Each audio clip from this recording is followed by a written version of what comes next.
Kaya pala proud ang mga taga Laguna sa pagkain nila. Ang daming masasarap. Hindi lang masarap mga unique pa na dito mo lang matitikman. Accessible mula Manila, Batangas, Rizal, Cavite at Quezon. Isa to sa mga dapat mo pinupuntahan at kinakainan. Mula sa mga legendary, local faves at trending spots, meron yan sa Laguna. It's a beautiful day for a food trip. Let's go! Narin na tayo sa legendary Masyangs ng San Pedro. Since the 1950s pa yan, ari yung menu nila. So bukod sa pancit bihon gisado, may mga iba naman sila mga pagkain. Pero talagang ang pinupuntahan din ay yung pancit bihon gisado at ang order of choice ng mga taga San Pedro, special with proben and egg. Ayan, nagpapainit na rin ng kaldo mamaya. Magsasalang na ng bihon dyan. Tapos, ari yung kanilang pancit. Bagong luto at ang bango ng pancit nila. Tapos, ari ang proben na ginagamit nilang toppings para sa kanilang pancit. Tapos, aring mantigang rin, napakaraming rin. Para sa para sa pritong itlog, deep fried ang itlog dito. Yan, umorder tayo ng isa. Ito yung sasabi ko sa inyong deep fried na egg. Dinilang yan sa masyang. Tapos sasandukin na pancit bihon. Kakapalinok naman Tapos lalagyan ng proben and ketchup. Yes, ketchup. And then top with a beautiful egg. Ari na ang legendary pancit masyang, ang official pancit ng mga taga San Pedro. So pancit bihon, proben, malasadong itlog at ketchup. Ayan na, nandini na tayo sa masyang. Binalikan na ito after 2 years. Sobrang na-miss ko to. Siyempre, sisimulan natin on a solid start ang ating Laguna food crawl sa isa sa pinaka-legendary, isa sa most recognizable na pagkain din sa Laguna, ang pancit masyang. So bago natin kainin ito, tikman muna natin to. Pakita ko muna sa inyo. Pwede namang plain. So kung hindi ka fan or hindi ka adventurous enough to try pancit with ketchup, pwede na plain muna. So try muna natin itong plain. At magkaalaman. First bite. Thank you, Lord. Yan yung pancit bihon na gustong gusto ko talaga. Yung a little oily, peppery, and then yung vegetables, yung repolyo, very crunchy pa rin. Pero, yan namang normal na pancit bihon, ay kahit saan pwede yan. Eto, ang dini mo lang talaga makakain. Sabi nila, hindi ka daw totoong taga San Pedro kung hindi ka kumakain ng pancit masyang. So ito, gagawin mo dito. So may malasadong itlog, i-break mo pa yan. Tapos, ihahalo mo pa yan. So, bukod dun sa ketchup, meron pang malasadong itlog, egg yolk. So, this should make this dish creamier. Samahan na rin natin ng proben. Look at that bite. Hindi ka nakaka-curious para subukan mo. Pero mga taga San Pedro, basic merienda to. Kasi to, na-try ko na to dati. Pag unang try mo talaga to, medyo mo off ka kasi hindi siya talaga karaniwan Medyo mapapaisip ko, what's that taste? Pero as you chew along, mga 4th or 5th bite mo, it will all make sense. Kasi yung ketchup medyo matamis. So, may konting asim. So, yun ang parang pinakalamansi mo din sa dish na rin. Tapos yung proben, ganda ng pagkakaluto. Hindi makunat. A little salty. So all in all, panalong dish. Tapos yung addition nung creamy egg yolk, panalo yun. And ang usual ka-combo na din ay tinapay, toasted, freshly baked.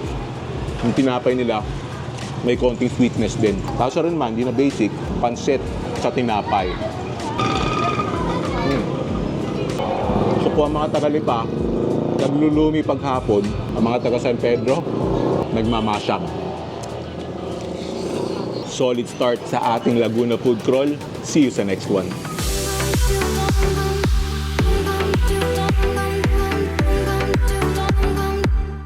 Narinig tayo ngayon sa Sitio Banaaw, dine sa Alaminos, Laguna. Very popular to among riders. Ang dami tumatambay dito.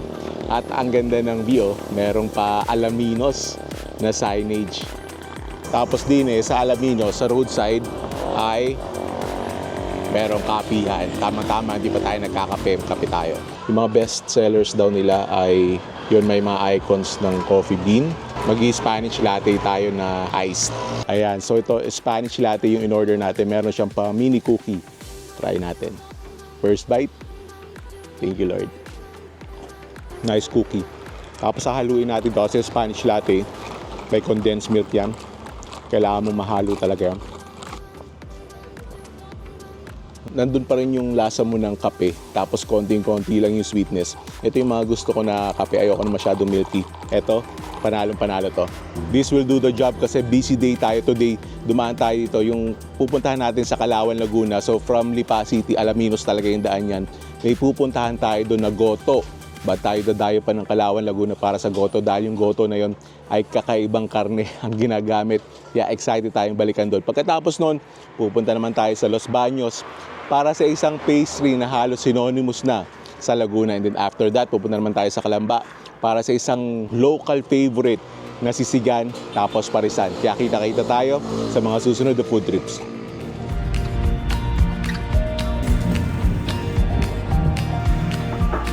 Narinig na tayo sa gotohan na pinagmamalaki ng mga taga-Calauan, Laguna. Ang Pabings Goto Bulalo sa Calauan. At ang sinasabi kong kakaibang karne na ginagamit sa goto nila ay kalabaw.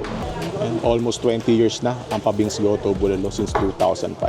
Ayan, dami sadyang kumakain din sa Pabings at din sa mahabang sangkala na rin. Din sila nagtatadtad at tuloy-tuloy lang ang pagtatadtad nila. Bubuksan na yung kaldero. Titingnan natin ang mga pinapalambot dyan. Mainit. Yun. Yan, gaya ng kalabaw pag pinapalambot. Ang ganda ng gulay ng goto nila. Kung di pa kayo nakakakita ng bulalo ng kalabaw, yan, ang bulalo ng kalabaw. Lalaki ah. Tapos may mga lamang loob din. Kaya goto. Kaya napakalasa din ng goto ng Pabings. Nagamit ang bulalo. Tapos ito yung mga order na sasabaw na. Arena ang Pabings Goto Bulalo. Wow. Ano yung mga laman na yan, oh?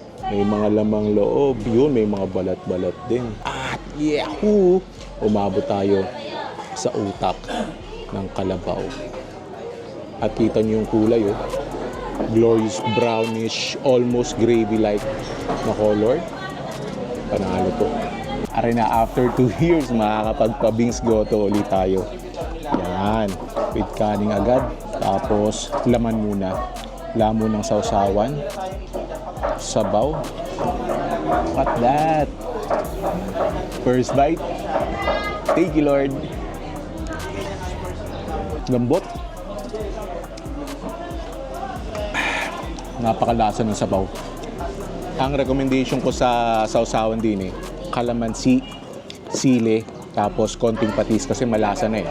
Actually, ang kalabaw, kung halimbawa, pakain sa'yo hindi sinabi na kalabaw, hindi mo rin talaga for most people, hindi nila madidistinguish yung difference. Pag sinabi lang talaga sa'yo yung kalabaw, doon mo malalaman na kalabaw. Ang benefit ng kalabaw, it's actually healthier kabaka. Ang sarap nung nalagyan ng manghang na patis-mansi. Tapos yan, utak. At that, big bite na natin to. Yung utak niya, hindi ko alam kung sa kalabaw yun o sa luto nila. Hindi siya ganun ka-creamy compared sa utak ng baka. May pa siya eh. Doon ka pa nangunguya na konti. Para kang nangunguya ng egg yolk na hard boil. Parang ganun. Panalong panalo to. Ayan. Uubusin ko na to. Marami pa tayong food trip ngayong araw. Solid stop sa ating Laguna Food Crawl. Pabings Goto Calauan, highly recommended. See you sa next one. Isa sa mga dinarayo at isa sa mga legendary ang the original Buko Pie. Yan since 1965 pa yan. Iba talagang maramihan ng mga boxes na binibili. Talagang patong-patong. Pinipilahan pala sa jaring buko pie na rin. Haba ng pila at medyo mabalas pala din sa loob. Konting test tayo. Akala ko'y pares lang ang pinipilahan, pati pala buko pie. Ang maganda din, makakasigurado ka na bagong big yung mga buko pie din ay sa dami na nabiling iyan. Yan, tuloy-tuloy lang ang paglabas ng mga buko pie. Yo, hinawakan pa na idol kung mainit. Ay, mainit nga yan. I have to do it. Warm. Bagong luto. Tapos na rin pala hindi nakaslice. Since titimusan na natin ngayon, kapaslice natin sa kanila. Yan, narin sa akin. Nakaslice na yan. At rin na, ang the original buko pie. Ang init. Ah, wow, look at that. Kita nyo, really flaky. It breaks apart. So talagang bago, really warm. Tapos kita nyo yung layering niya, no? Yung mga buko, may mga buko slices talaga. So yung feeling niya, mainly buko talaga. Try na natin. Wow. Really warm, really comforting. Yung crust niya, flaky. Tapos yung ano niya, yung feeling niya, you can really taste the buko. A little creamy. Hindi masyadong matamis. Para sadya, pambansang pasalubong ng mga taga-Laguna. Kaya basta nag-Laguna kayo, bili kayo nito. Ang paboritong sisigan ng mga taga-Kalamba, ang Tonton Sisig. At grabe oh. Ang daming nakakain, jam pack. Dahil pa nakapila oh. At tari na, ang ating kakolab, the one and only. Ang sikat na sikat din sa Laguna. Kuya Rich TV, kumusta? Ay sa akin. So ito yung presyuhan nila, yung single na pork sisig, 75 pesos. Sizzling na yun ha. Tapos double, 145. Ang rice, 15. And then, parang ngayon lang ako nakakita ng beef sisig ah. Timusan din natin yan. Bale yung order natin, double na pork sisig para hati na lang kami ni Kuya Ritz. Tapos beef sisig para matimusan lang. Oh, nice. Ang bilis oh. Ito yung pork and then ito yung beef. Luin na natin yung pork. So ito yung double size na. For its price, not bad na. Kasi mura lang naman eh. Tapos, ari naman yung beef. Ngayon lang ako makakatikim ng beef sisig. Ayun na, kasama natin si Kuya Rich TV. Narinig tayo sa Tonton Sisig. First of all, thank you for visiting Kalamba para maibahagi ko sa iyo yung mga famous na kainan dito sa Kalamba. Gaya na itong Tonton Sisig kasi ito talaga yung mga pinaka kilalang sisigan dito.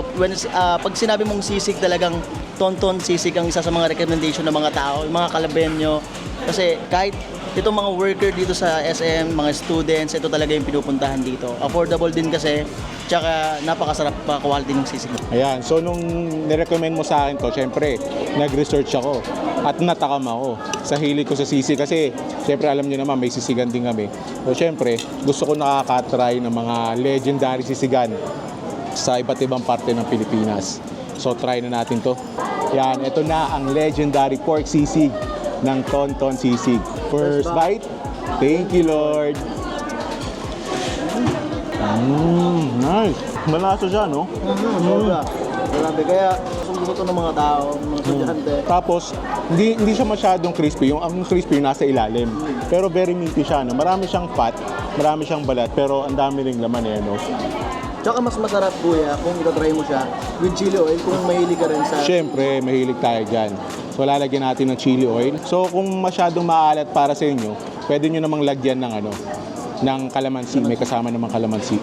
Tapos yung mga kumakain dito, iba't iba talaga, no? Mga estudyante, mga employees. Kasi mura eh, no? Mas masarap nga pag may chili oil. Nice. Tapos ito ngayon lang ako nakakita ng ganito. Beef sisig. Kasi chicken, tofu, pork, yun yung mga usual sisig eh. Try nga natin. Para siyang malasama yung mga hibla ng beef. A little fatty flavor. Para siyang beef mechado na Ako parang gano'n. Parang gano'n eh, Nice! So yun yung yun yung sisig ng Tonton Sisig. Malasang sisig. Tapos served sizzling style pa. Kasi satisfying din yung pag mga gantong kainan, yung nakikita mo talaga nagsisizzle sa harap mo. Kahit ganito mainit, Sarap magsisig, ano? Talagang isi-serve sa'yo ng kumukulo ba sa sizzling plate. Tapos yung serving size niya, hindi naman hama, no? Kasi magkakanin ka, tapos yung sa sobrang lasa niya, bawat subo mo, maski ganyan lang konti, oh, Maraming rice na. maraming rice na eh. Kasi, Pagka kami nga isang serving, yung solo serving nila, kaya na yun, pang 2 tao. talaga, oh. Yun isa sa mga ginagawang tipid hack ng mga estudyante. Oo. So, order ng single serving, tapos tig-isang rice, tapos sa atin na sila sa sisig. Kasi syempre, pag estudyante ka, maghahanap ka ng matipid, di ba? Makakatipid ka. Pero at the same time, dapat yung nakakabusog naman, saka yung masarap. Sa quality. Eto to, quality nga. So, after nito, may kakainin pa tayo, no? Yes, kuya. Napatrending mo yun, eh, no? Million views yun, eh, no? Abangan nyo yun. Kaya ang bala ko dito, dapat konti lang yung kakainin ko dito kasi may kakainan pa kami malupitan, pero nasarapan, eh. Naparami, eh. Ang hirap magpigil. Ang hirap magpigil, eh. Pero kita-kita tayo sa next stop natin. Siyempre, basta may nabalitaan tayo na Pares Overload, pupuntahan natin yan. At din sa Calamba, Laguna. Areang sumisikat. Bread Pares, Mami Overload. Tara, Pares tayo. Alam mo naman ako. Game tayo dyan. At malaki yung kainan nila. Malinis, maayos.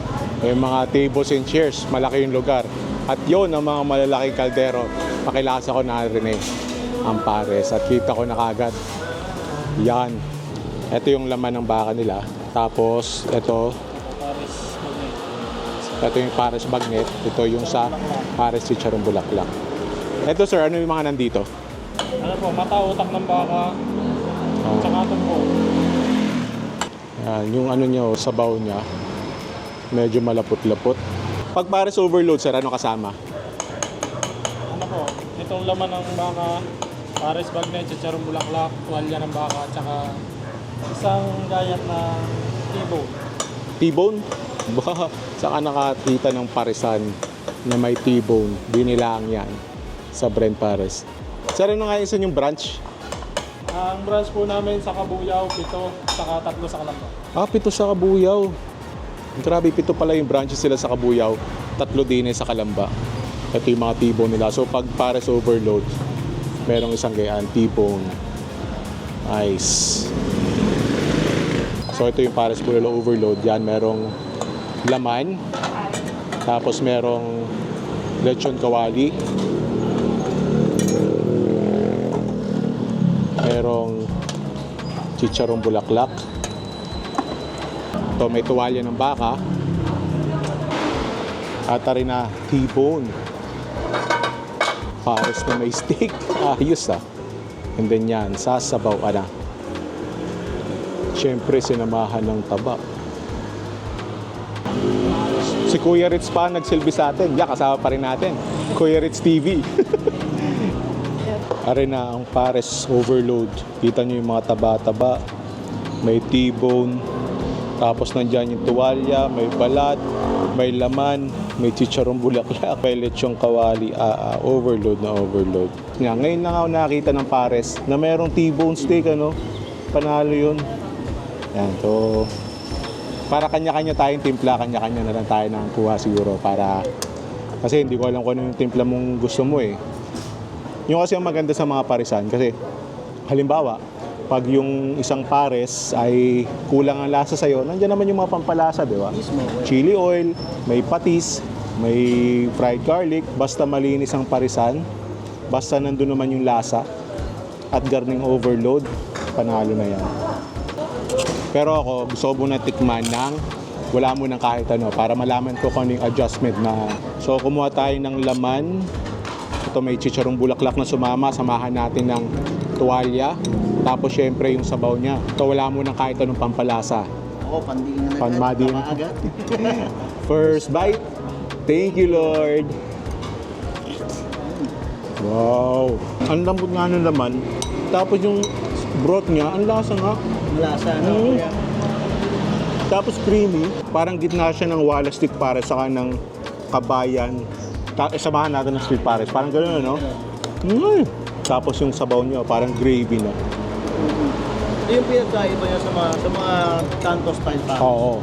Kasi sa mga kanto style pares, usually, yung broth nila, medyo may pagka-dark. Oo, tama. Oo. Tapos ito kasi, light brown, parang gravy style Parang gravy, ano? yung Oo. broth niya. So, sa akin, yung timpla nito, ano na lang, sa panlasa ko chili oil na lang ang kulang dito. Yeah, kasabayan kita dyan. Yan Yan, din chili yung oil. gusto ko. Tapos green onion. Laban na sa akin to, laban. Saka fried garlic. Laban na to. Tapos kukuha tayo ng tabayan. Taba.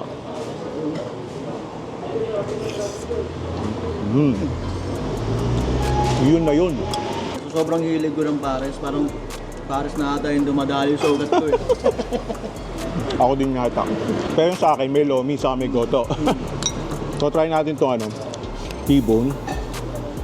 Boy, in fairness, parang malambot yung T-bone Yan ginagamit ko, kutsara lang. Yan, yung nakuha kong T-bone niya, may mga konting litid pa yan Pero nakuha ng kutsara sa tinidor. So yung mga magjowa dyan, pag yung jowa nyo, sabi niya, kaya naman tayo summer special. Tanungin mo, gusto mo ng T-bone steak? Pag sinabing, oo, dito mo dalhin. Tapos mahilig ka sa pares. Oh, di ba? Win-win situation, di ba? Tama, maganda. At malinis yung pares niya. Yung amoy, malinis. Ayan, thank you Kuya Ritz. Solid stop sa ating Laguna Food Crawl. See you sa next one. Yan, Sir Ares, may-ari ng Brent Pares. Aprobado, sir. Pares niya. Narinig na tayo sa isang local legend when it comes to pork silog, ang Super Bex. At yan, sakto ang dating natin, kaka-open pa lang nila. Kasama natin isang OG mukbangers, si Jepoy Tuaso. Nakita ko kasi sa kanya, nag-vlog siya dito sa Super Bex, kaya natakam ako, kaya inimbita ko siya dito. Ano ba masarap dito? Yung itong liempo. Liempo. Ito talaga pinaka the best liempo. Ayan, sige, order natin yan. Yan, rin na order namin. Tapos silog kay Aisha. Tapos rin silog namin. Wow. Ang laki ng serving Yempo. Tapos marami yung kanin. At may itlog. Ayan na rin ang ating liam silog. Satisfied ako sa servings. Ang laki pala na talaga nito, So tama yung nakikita ko sa mga videos. Ang laki nung Kaya pala napakasulit. 125 pesos. Ganito kalaking liempo. Tapos ang daming garlic rice. Tapos may itlog. So bago ko tingnan to, i-describe mo nga sa akin anong dapat kong expect dito sa liempo na to. Ano talaga yan? Pag bago luto, juicy yan. Okay. Tapos yung lasa niyan, alam mong marinated na, yung may lasa talaga. May lasa talaga, Pero nakita ko sa video mo, may malupit na sausawan dito gagawin dito, Ituturo ko sa'yo. Sige, turo mo sa akin paano, Siyempre, para pag may dumadayo sa lipa, tinuturuan ko paano kumain ng lomi. Ito naman, turuan tayo, paano tayo gumawa ng sausawan. Ito ang pinaka the best sa sausawan. Okay. Matitikman mo, di ba? Ayan chili garlic nila yan. Okay. Wala palang garlic, chili lang. Chili. Nakikita mo tong tatlo nilang sausawan dyan. Hindi ka pipili dyan. Hindi ka pipili dyan. Lahat yan ay ilalagay mo. Okay. Yan. Lalagay mo lahat yan. Pero ang pinaka-konti, syempre yung toyo. Toyo. Kasi parang may toyo na to may alat na to Yan, marami na tayong toyong nararamdaman sa buhay. Oo nga. Tatawa si Mrs. Porque hindi kasama si Isa. Diba? Kaya konti lang dapat ang toyo. Okay. Tapos ang pinaka-marami ay yung suka. Okay, yan. May suka na, may kalamansi pa. At ang last meron step. pa. May last step. Ano? Okay. Yung kalamansi. Primer na yun, lasa. Tapos hahaluin to. Siyempre, haluin natin. Yan. Pero gusto ko muna matikman to ng walang Nang wala mo ng sauce. walang sauce. Ako muna, para malaman ko yung flavor profile niya. Ayan, wala mo ng sausawan. First bite. Thank you, Lord. Thank you, Lord. Tama ka, may lasa na Actually, kahit ito lang Kahit wala ng sausawan, ang lasa na. Tapos yung garlic rice, ang sarap, Ayun, taba. Taba. Tapos crispy yung balat, Tapos tama ka, pag bagong luto, juicy. Excited ako ngayon sa sausawan. Kaya kita, kaya yung egg. Kahit sa Ako kasi marami ako mag-sauce. Yan, kasi sa Gaya-gaya tayo.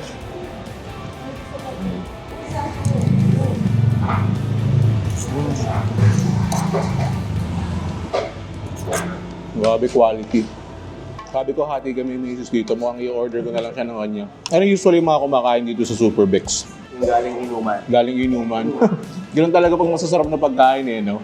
Mga galing inuman. Best talaga to pag galing. Tapos, Meron kasi silang isang branch na hanggang 2 a.m. okay, oo. Late nagsasara. Oo. So yun talaga, after inuman talaga. Doon magpapahula siya, no? Tapos ito kasing pork, itong liempo na to, itong timpla na to, pwede siya sa ketchup, pwede siya sa suka.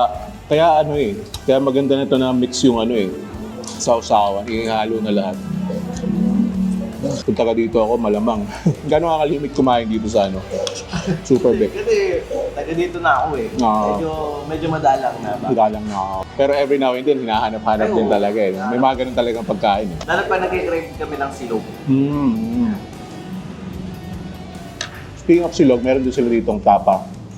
Ito yung in-order ni Nisa, sabi niya, para matikman ko rin. Tapos titikman, siguro kaya niya in-order to, para matikman yung ano ko, yung lempo ko, ng utak eh. Yung tapa niya, thin slices, tapos may mga laman, tapos may mga taba. Try din natin. Sarap din yung tapa nila, salty, so perfect yan with ano, sausawan ng suka. Yun, tapos may konting sweetness din. Pero, ito talaga yun, no? May isa pa kasi, wala ngayon eh. Wala dito eh. Yung manok, lechon manok. Oh, okay. Oh, yun, tama. Yung bilag mo rin, lechon manok. Sabi mo nga, yun yung gustong-gusto mo eh, no? Ayun talaga. Wala sa branch na to. Oh. Sige, so try natin sa ibang branch next time. Pero ito, panalo to. Panalo talaga. Liempo number 1. Sana mag-open din to sa Lipa. Kasi itong Super Bex naman sa South eh, no? Move kayo ng konti pa palipa. Konti na lang. Out pa eh. Mga 40 minutes, wow. Kaya pala, kasi ito talagang Super Bex. Kasi maraming sikat na ano dito eh, no? Na pork chop. Atoys, Tudings, yun yung mga talaga mga legendary. Tapos nakikita ko sa mga Facebook groups, ang dami nagre-recommend itong Super Bex. Ang sabi nga nila, Super Bex Supremacy. Kaya naman pala, Supremacy nga naman talaga. That's it for today's vlog. Thank you for joining me. Sana nag-enjoy kayo. If you did, make sure to click on subscribe button and notification bell and watch my other vlog right here. Thank you for watching. I'll see you in a bit.